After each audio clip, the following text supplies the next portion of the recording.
Yeah, absolutely. The last time we had a fantastic conversation, and I typically try to not have people on, twice in the same year, right? But I felt like we had so much more to talk about, right? That we could absolutely have you back on sooner. So I appreciate, you coming back on, and we're going to talk about everything, SaaS security, Salesforce. There's a new Salesforce report out that we're going to dive into. So I'm definitely excited for our conversation. Yeah, me too. It's an absolute pleasure to be back.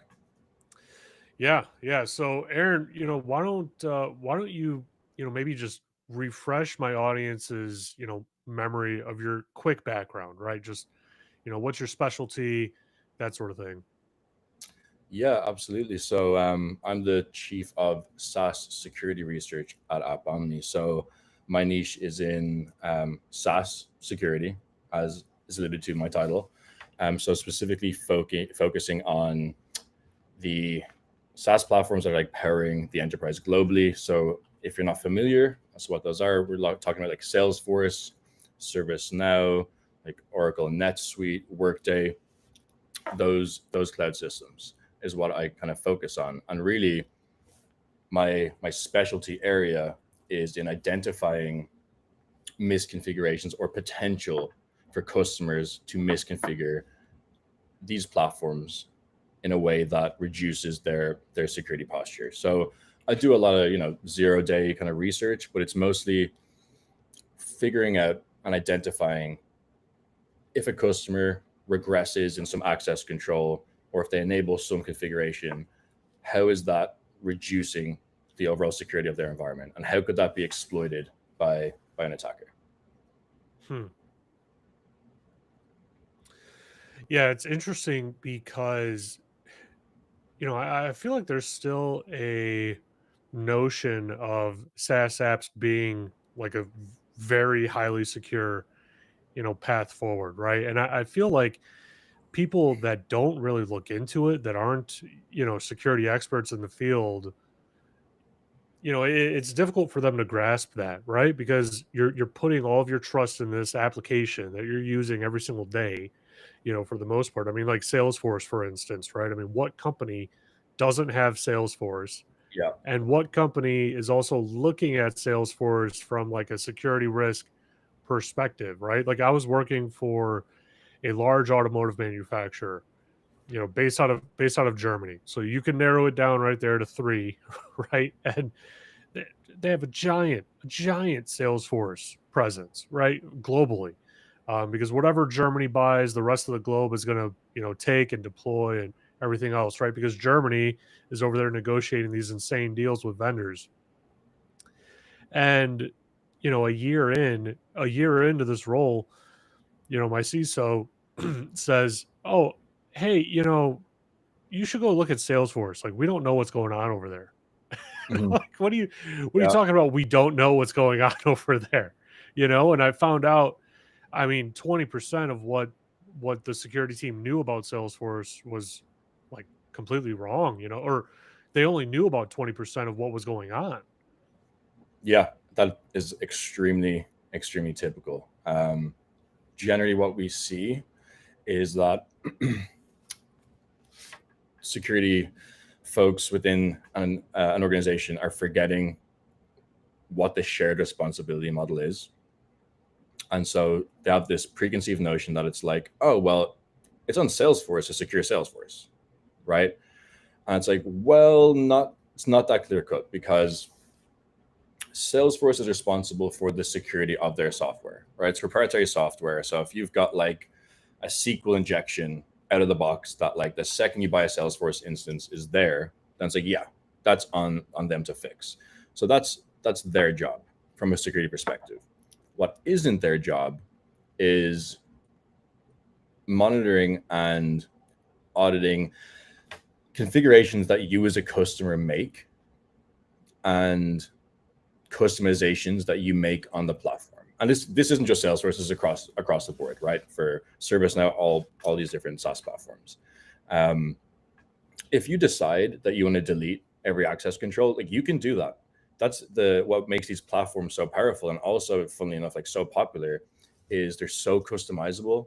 It's like, hey, here's the platform. It can do all these amazing things, and you can build so much on it. You don't like our APIs, you can build your own APIs, and you can do whatever you want, and it's fantastic. But it's not the vendor's job to secure those APIs for you, right? They don't know what your use case is. They're not going to do any of that. So it's on depending on who you ask, could be on the platform administrator. So the guy who's got the system admin account on Salesforce, who's logging in every day, could be their job, could be the job of the actual like red teams, right? To kind of get up to scratch with the like access control model of these SaaS platforms and do their routine pen tests and things like that. There's also a bit of responsibility on the developers within these organizations. So if you've got a very big Salesforce presence, you've probably got people writing code on Salesforce because they have that on these platforms. They've got their own languages effectively. And by writing code, you can introduce security vulnerabilities there. So depending on the organization, the security of your platform, it could fall on one person. It could fall on multiple teams across different departments. It really does depend. But ultimately, like most organizations aren't even necessarily getting that far. They're not even getting as far as like, well, who should we task with securing our SaaS platforms? It's more so, yeah, it's the vendor, right? And I feel like as the past couple of years have gone by, where attackers are now focusing a hell of a lot more on SaaS platforms because of the very sensitive nature of the data being stored there, that it's been a bit of a wake-up call to the internal security orgs being like, oh, we should really have visibility into like what's going on these platforms, right? Yeah, it's interesting. Like one of the I wanted to ask you, one of the risks that you're always kind of told about, right, is protecting yourself from proprietary, you know, storage methods or like proprietary, storage formats of your data. Is that even a real thing in SaaS apps? I Not feel like it's not not, because that would be such a huge like lawsuit for these SaaS companies. It's like, oh, I can't pull my data out and transfer it to somewhere else, like I'm not gonna point fingers at any particular vendor or anything, but I can't speak to how easy they make it to kind of get off platform. Um, it is interesting because you do have people on LinkedIn, these thought leaders saying, oh, like everyone's now switching back to like on-prem because it's cheaper and like all of these things. So I mean, I can't speak to how easy it is to get the data off, but as far as issues go, I haven't heard a ton around that. I don't think it's as big of a problem as it necessarily was back in the day. Yeah, the the thought leaders that are saying that companies are moving back to on-prem, I feel like they'll be back. Right? Like whenever I hear that, it's like I feel like you're going to be right back. You guys forgot about the pain of having on-prem infrastructure, running your own, data centers and everything. Like that's a huge pain. You have to have whole teams around that. Yeah, and I mean, software development's changed so massively that it's like I'm sure the up and coming generations will be like, well, how did Mark Zuckerberg build Facebook without Kubernetes and like Right. serverless functions and like Lambda and all this stuff? But yeah, I think SaaS is never going to go away, right? Yeah. I've heard ramblings on LinkedIn about, well, with all of this new like AGI stuff coming in, like why do we really need SaaS platforms anymore? However, these SaaS platforms are actually building their own AI, right? Right. In terms of you got like Agentforce for Salesforce, and they're moving with the times. And the unique thing about them doing that and what makes that so powerful and what will keep customers on those platforms is that those agents have domain knowledge. right? And that's the key differentiator. Like Agentforce being on the platform has domain knowledge. Like Hmm. it doesn't apply off platform for other AGI. So that's another thing to think about. I think we're in an interesting time where there's being just a massive shift in how organizations are looking at SaaS and their usage of SaaS, especially incorporating, as I said, like AI into that. But when it comes to overall security, I think it could be forgotten about a little bit, right? Everyone's focusing on like, oh, do more with AI, we'll do more, and it's like, well, you still got to have a platform to protect, right? And ultimately, all you're doing is, yeah, you're getting a whole host of benefits by utilizing AI, but at the same time, you're also introducing another attack vector. So, if again you are not putting security at the forefront of your mind when building these these agents and granting access controls to these agents on your SaaS platforms, you're just it's going to be a bad time, for sure. Yeah. So why don't we kind of circle back to what agentic AI agents are? I feel like that's such a new term that a lot of people may not even realize what it is, and we're already interacting with it. Yeah, well, are you talking about like in respect to SaaS or? Yeah, just talking about, like Salesforce's solution that you just mentioned, right? Like, what's the purpose of it? Like, if I go to Expedia and book a trip, right? I go into their platform. Am I now going through this AI agent that is booking the trip most efficiently for whatever parameters I give it, or just what does that look like? So so generally speaking, like the biggest difference, if I can sum it up, like the most important difference is previously we were more familiar with generative AI, which is like you give it a single prompt and it'll just give you like a single response, right? With agentic AI, you are giving it a you can give it a high level prompt, right? Like a minimal high level prompt, and it will, with little to no human interaction, start performing all of these tasks. So it effectively is going to break down what you're asking for into like subtasks, right? So if you've got, for example, like a high level task, like, hey, I need you to within an organization, I need you to kind of balance like the inventory of my stock or whatever else. It'll look at that and it will then be like, okay, here's what I need to do. I need to break it down into all of these steps in order to fulfill this kind of, I guess, task execution. So it's effectively running with like zero human oversight. Generative AI, like you had human oversight for each like prompt or each output that the generative AI was giving you.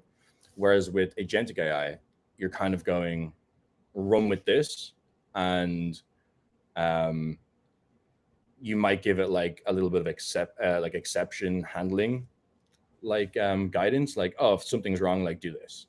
But generally, those are the biggest differences, right? Hmm. It's agentic AI's main focus is the completion of tasks with with like a high level prompt, um, and like very little human oversight with respect to what it gives back to you. And that's just the contrast to generative AI. Hmm. Okay, that makes sense. So where do you start with securing something like that? Yeah, yeah. Well, it depends. I can really speak to SaaS platforms, right? Because that's where my expertise lies. But when we're looking at you've got an agentic AI agent, right? And you wanted to fulfill some task, such as like maybe um, you have a customer that wants to like file a case. There's some issue, and so the agentic AI needs to first look at the problem, assess the priority, the impact, file it in the necessary place, and assign it to the necessary people. And in order to do that, it needs to have some level of access, right, to those places in the platform, right? It needs to be able to see, okay, who can I assign this to? Who are these people internally, right? What's their function? Are they relevant to putting a solution for this case? They need to be able to create and write data because they need to put the case ticket information somewhere. And so the first place that I would be looking at is the access controls that you are giving this agent. It needs to be completely minimal with respect to like least privilege, right? And that comes back to the whole like, zero trust, right, model, like operating with complete least privilege, because the last thing that you want is an overprivileged AI agent that gets some prompt injection, right? Gets tricked by a malicious actor into fetching some unrelated information like PII or something. And that can only happen when it has access to those PII records, right? That's really the meat of securing these agents for SaaS. It is enforcing least privilege, following that kind of zero trust model. And as a result, by doing that, you are minimizing your exposure to attacks like prompt injection. You know, there's only so much, even in the scenario of a successful prompt injection payload, there's only so much that the agent can do. And so as a result, the blast radius and impact is massively reduced. Now, that being said, like I've seen some pretty intense implementations on platforms, on SaaS platforms, where you've got like one agent communicating with another agent. And so it's like fanning out these tasks, and it's almost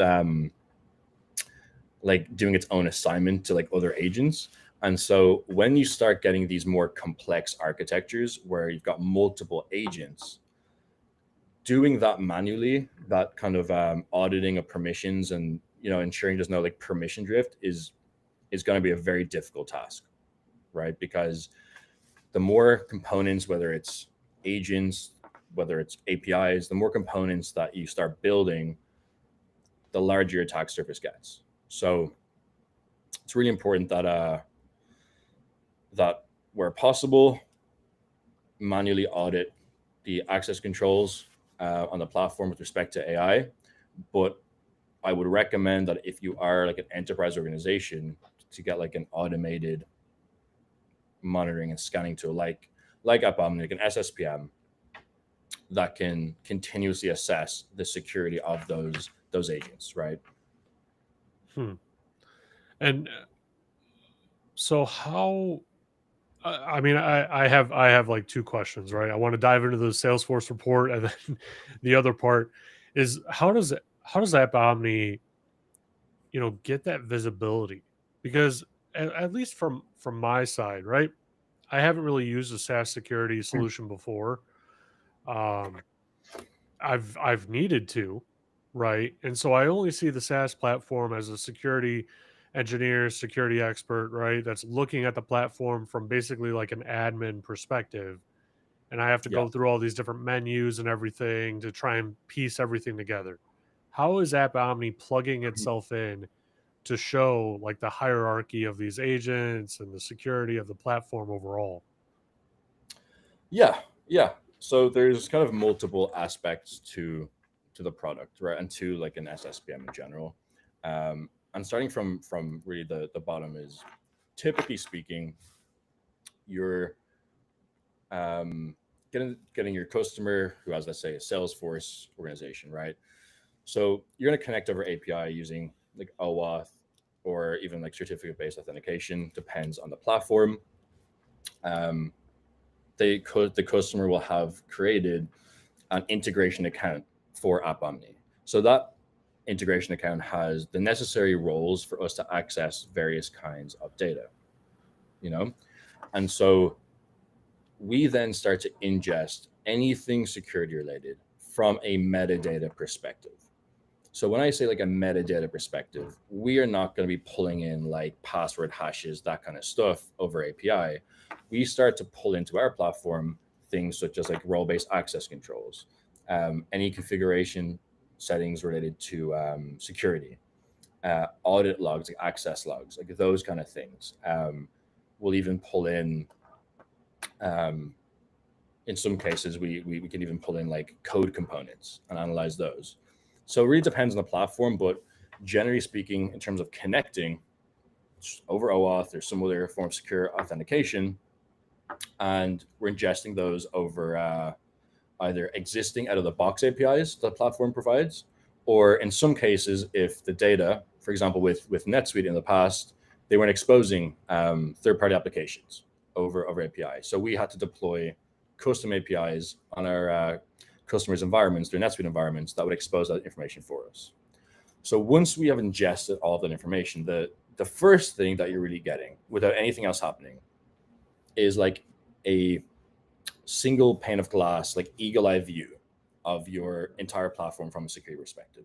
Because we're consolidating all of these security controls and your user role assignments and all of these things, your access controls, effectively onto like a couple of pages, right? As opposed to, or even just a couple of tabs, as opposed to, as you said, you're like, okay, permission sets, click, profiles, and you're trying to piece all of the access controls together.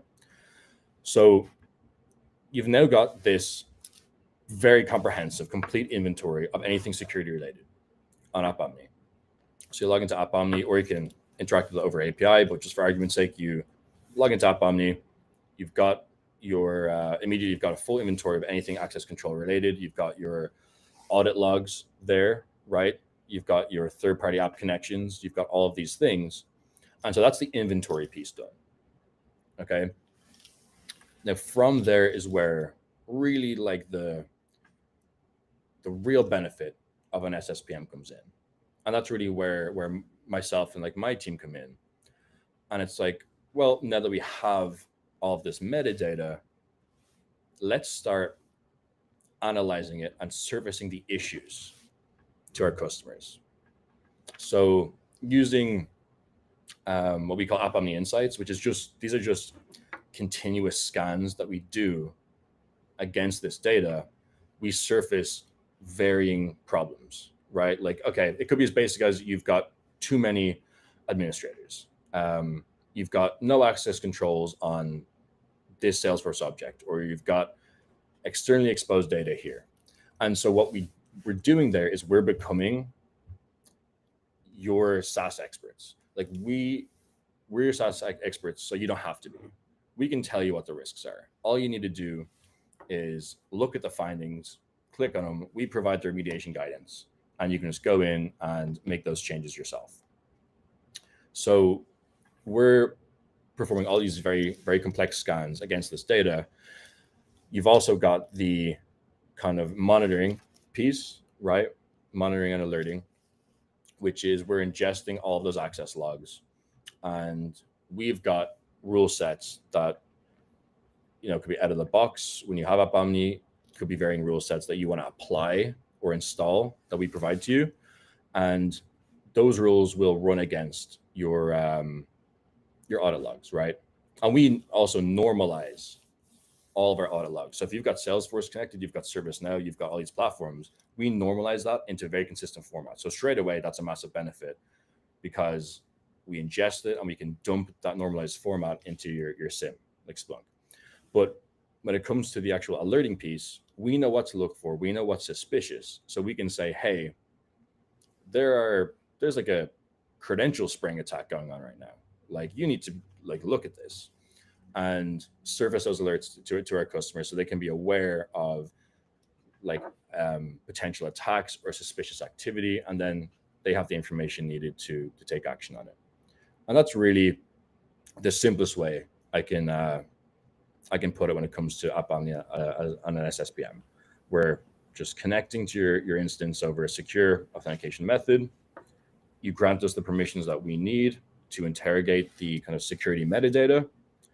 we pull those in and we give you an inventory of all your security related components, and then perform a lot of complex analysis on those various access control components. Hmm. Yeah, it makes sense. It's helpful to kind of just understand, how it's working under the hood. It's an area that not very many people like focus on. It's which is a massive shame, because I'll give you an example of really how dangerous it can be when you misconfigure access controls. And so a lot of my research that I've done in the past is related to data exposure. So sensitive data being exposed to the public internet, so completely unauthenticated. That's kind of my wheelhouse.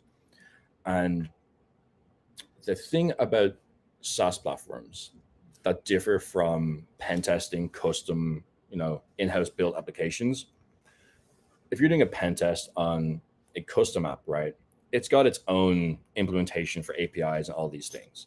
So that when you go and do another pen test against a different client, they're going to have a completely different set of features in their product and APIs and access control and things like that. So if you're an attacker, you have to learn every little application and system and figure out how to get in that way, which is very time consuming. Whereas SaaS, the benefit to an attacker is that all of the core components for Salesforce, for example, across all Salesforce customers are the same, right? So they've got the same APIs built in out of the box. So in the past, I have found cases in which with Salesforce, with ServiceNow, with NetSuite, with Microsoft Power Platform as well, if you misconfigure access controls to accidentally imply that unauthenticated individuals can see your data, there are these, in 80% of cases, undocumented out-of-the-box APIs that are accessible from the outside world, from the public internet, where you can start to pull that data. So if you're an attacker, you can interrogate a SaaS platform like Salesforce and say, okay, I'm going to try and extract data from every single object or table it's telling me is available, and try to exfiltrate sensitive data that way.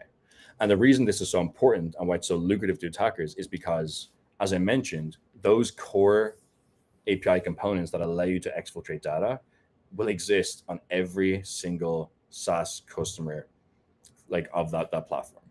So if you want to attack Salesforce and attempt data exfiltration, you can write a script that will just query every live Salesforce instance, and it'll send the same queries effectively, right? And you can do it really at scale. So that's why the bug bounty people love it so much, because they're like, oh, I don't have to learn anything new. I can just point a script at a Salesforce instance and point the same one at another one and try and find some data exposed. It's lucrative, Wow. But that's why it's such a shame that companies aren't paying as much attention to SaaS, because one, you've got all of that kind of complex under the hood, undocumented API stuff going on that you may not know about. And two, it's where your most sensitive data lives, that kind of brings me into the research paper that I released last month. And that was focusing on Salesforce Industry Cloud. So, well, Salesforce Industry Clouds, I should say. It's plural. It's kind of an umbrella term. So to give you the background, in, I believe it was 2014, a company called Velocity were building these Salesforce packages, right? So there were these bundles of code components that their Salesforce customers could install, and it was providing them with pre-built low-code solutions for their industry. So if your customer was in healthcare, there was one for healthcare, and it allowed you to build workflows that were specific to healthcare and healthcare portals, and I just made all of that very, very easy because it was all low code. And then I believe it was 2020 or 2021, Salesforce looked at that and said, hey, we love what you're doing, so we're going to buy you. So they bought the company and the solution and said, we're going to redo this a little bit, because you're doing everything from these code packages, and that doesn't work very nicely with the existing components on the platform. So we're going to take your solution and we're going to actually bake it into the core platform, and now it can interact with things a little cleaner. And that's where industry clouds are today. So industry clouds encompass 11 different clouds. So you've got like public sector solutions. I believe there's an automotive cloud, there's a health cloud, a financial services cloud, all targeting specific industries. And so if you are a Salesforce, if you're a Salesforce shop and you are like a pharmaceutical company, you'll purchase Health Cloud to give you all these pre-built solutions related to healthcare. And so my research was focusing on potential misconfigurations and even vulnerabilities that exist within within all these industry clouds. So I was looking at the actual underlying technology that was powering these 11 clouds. So it wasn't focusing on Health Cloud or anything like that. I was focusing on the underlying engine so that every issue I found applied to all of them. And so what I did was, and the reason I actually even started doing this was because at Omni, we've got nearly a third of our customers using one of these industry clouds.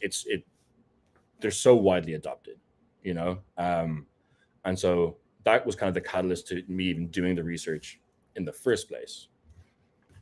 And so what I did was I was analyzing all the different feature sets and access control implementations, everything, every security relevant aspect of the underlying engine powering these industry clouds.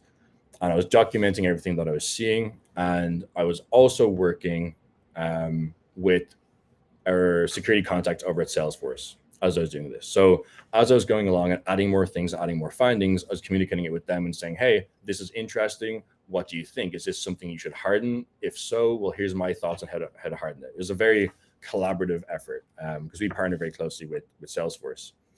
And the takeaway from my research was that out of 20 findings, 5 of them were considered CVE worthy, right? 0 days, so to speak.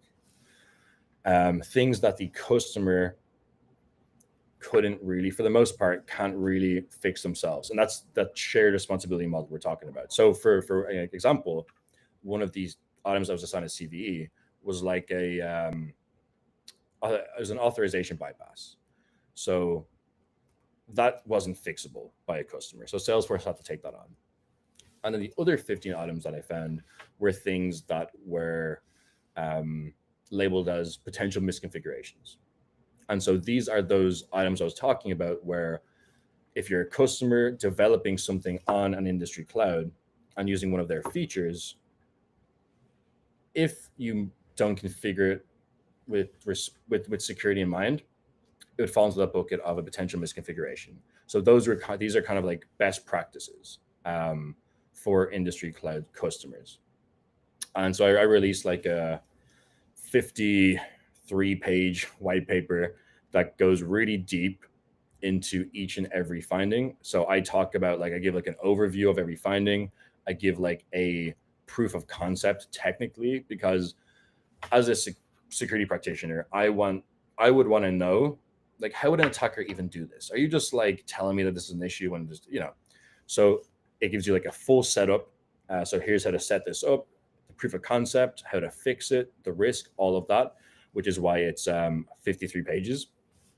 And we released that in accordance with Salesforce. So we gave Salesforce enough time to kind of roll out those CVEs and the patches. And once their customers were given sufficient time to install like updated packages and things like that, and address those concerns, we released the research paper, and Salesforce, in conjunction with us, released their own blog post accrediting us with the research. So the kinds of issues that I was finding when it comes to these industry clouds, they are very feature specific, because industry clouds has a lot of different ways of doing things, as it's a low code solution, right? But we're talking about things like bypassing encryption controls. So, for example, if you've got an industry cloud kind of low code component accessing some data and it's encrypted, normally you shouldn't be able to see that. But there are workarounds in order to actually see the plain text values. There are ways of bypassing like field level security. So it's like, oh, maybe someone internally shouldn't be able to see how much everyone is making, but they should be able to see their list of staff or whatever. You could bypass that field level access control on that salary field and see that data. There was like a myriad of issues. There was issues related to like caching, in which you could bypass or you could actually receive the data meant for another user. So it was a really weird one where you could build this kind of low code component in Industry Cloud that would fetch some record data. And once you execute that component to give you the data, if you had misconfigured your caching mechanism in Industry Clouds, the person who then makes the same query but has different levels of access will get your results. So if you're that first person, you're an admin, you're kind of screwed because some unauthenticated guy over there made the same query and just got your results. So there are tons of really, really interesting findings that really span across like a ton of different categories. Like the encryption related stuff, you've got authorization bypasses, you've got caching related issues. So it was a really, really interesting product to research. And we've, most importantly as well, during that research process, as I was finding these items, we were releasing the actual automated scanning within our product for our customers, right? Because our customer security is our priority first. So if you're an App Omni customer during this research, we were rolling out the scans long before the research was published.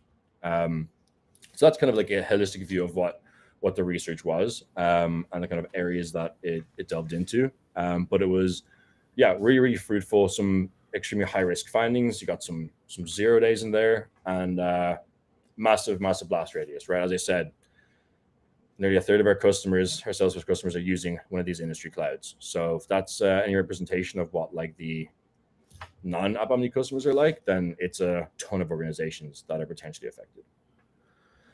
Wow, that is that's really fascinating and quite impressive. Honestly, like, how does that even happen? I mean, I don't want to put you on the spot, right? But how does that even happen internally? At a company like Salesforce, right? I would think Salesforce being the behemoth that it is in the industry, that it would have a pretty robust, like internal pen testing team that would be looking at it from the outside, like a researcher like yourself would, right? Yeah. And trying to pull this stuff apart. How does that even happen where this is going on unfound, undetected at their side? Yeah. So when we look at the CVEs specifically, like the 0 days, because that's really like their responsibility for finding. Well, like, put it this way. So you're Salesforce and you purchase all of these little bundle code components from Velocity, right? Number one, like, you don't necessarily have, you've got Salesforce, all the security guys at Salesforce have Salesforce security experience naturally, right? It's part and parcel, but they didn't write this code. They don't really necessarily know how it's supposed to work or what it's really doing. And so it's like, okay, well, we need expertise for all these Velocity bundles. I don't know how many folks from Velocity went to Salesforce and then stayed there. And so I think what happened was there was maybe a lack of that kind of domain expertise in what they purchased. And, in addition to that, they were trying to really rapidly convert these code bundles and inject them into the core platform as well. And so it's a combination of all of these things that these security issues can go unnoticed. I don't know what the velocity, what that organization had said to Salesforce, right? They could have said like, "Hey, we do pen tests every week. We do all of these various things. Like we adhere to all these compliance frameworks." So I don't know what kind of went down, but ultimately, I just think it's an acquisition and it just slipped under the radar, and they just maybe didn't have the domain expertise to tackle and hunt for those issues. It's very, very typical when it comes to acquisitions, because you're trying to like port in all this technology and you're kind of afraid to touch it, because it's like, all right, we just spent a ton of money on buying this, so let's not break the core functionality of what we just bought. Yeah. Yeah, I was working for a credit bureau when they went and purchased another, competitor or whatever it was. And it was an insane deal, but security was basically the part that was holding up, the deal getting done. And it's because I don't think that it was another credit bureau that we bought, but it was like very close. Where like they had the exact same data, and it just made a lot of business sense to purchase them. Um, but at the same time, right, our CISO and our directors were kind of juggling with the fact that like, hey, we can't do an in-depth, analysis of this code and the products and everything, because we're going to be incorporating them into our offering. Like we can't wait 3 years, right? It's got to be done in 12 months, like, and even then it's going a little bit slow for us.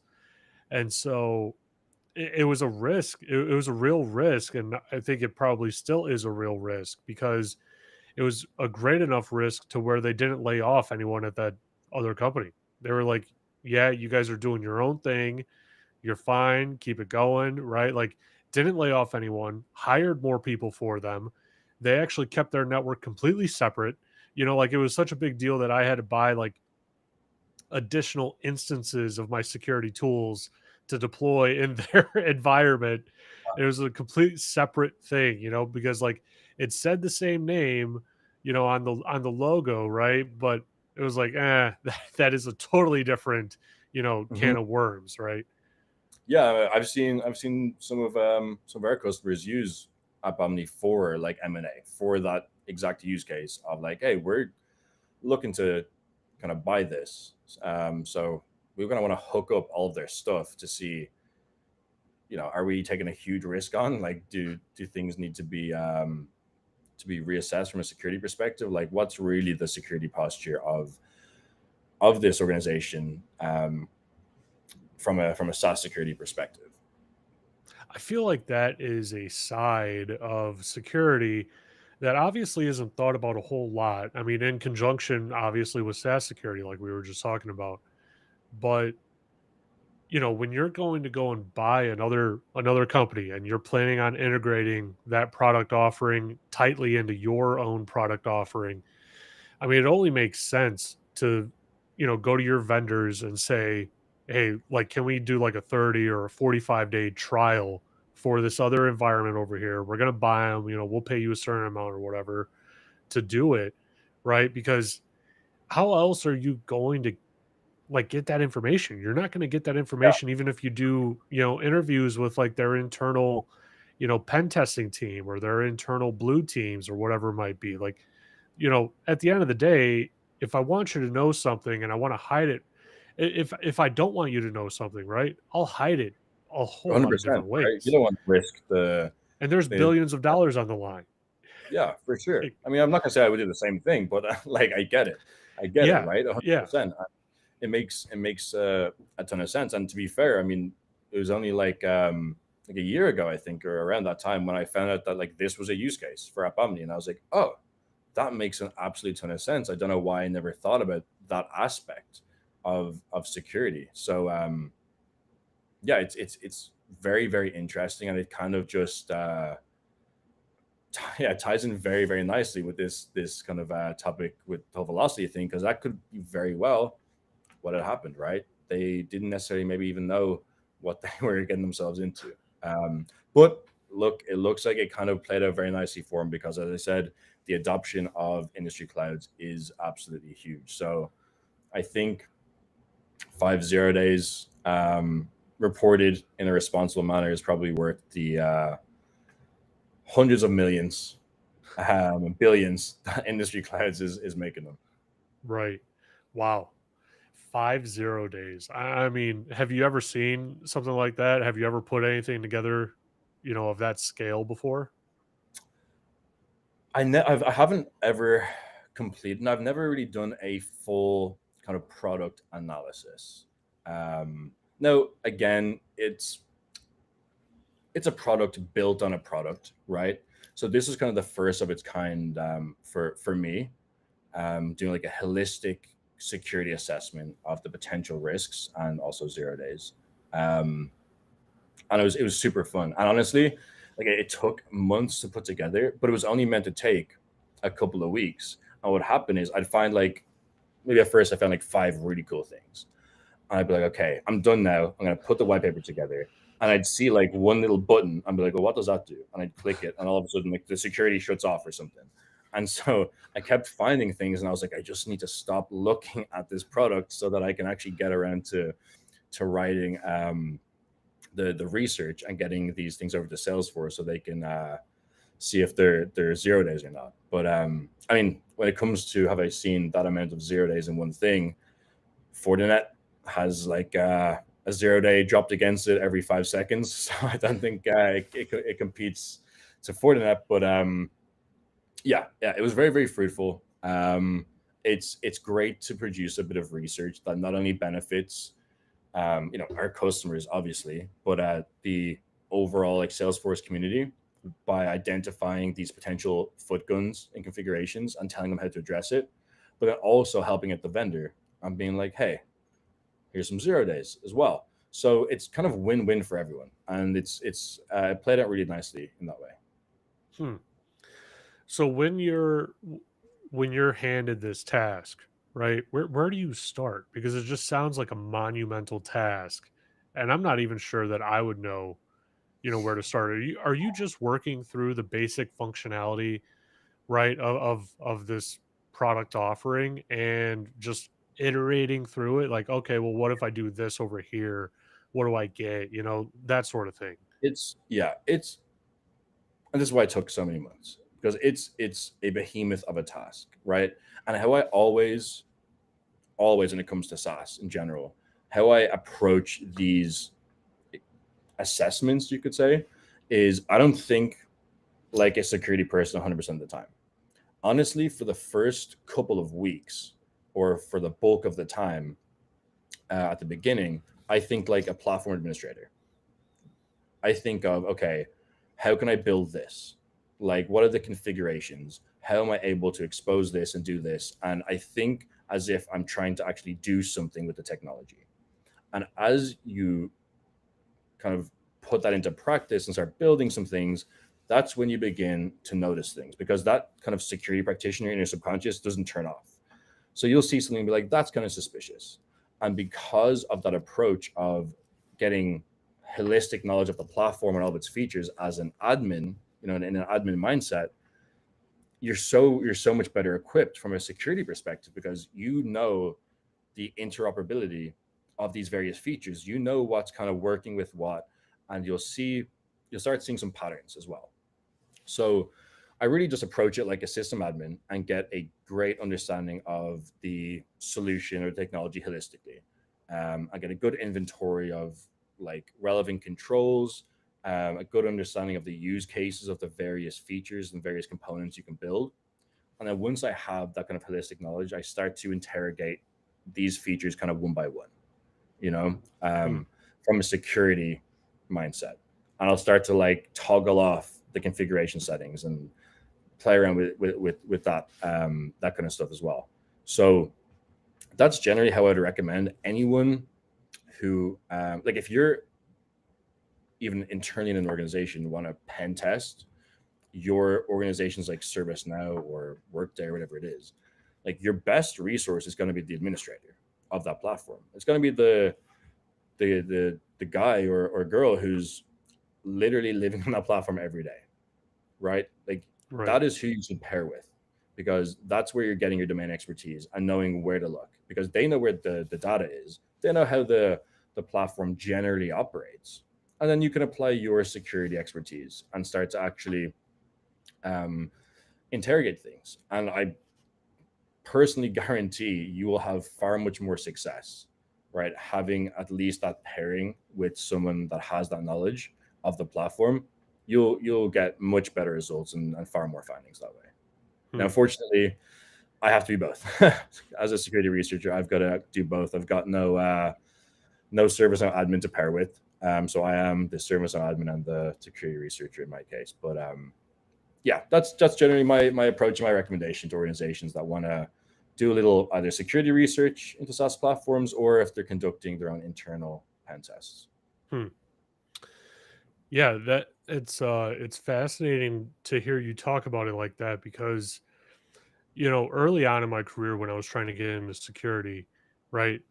I kind of approached it from that angle actually. I was looking at it how my customer is using this platform, how I'm using this platform, and then in the back end, I'm actually, tailing various logs and I'm looking through, seeing what it's doing.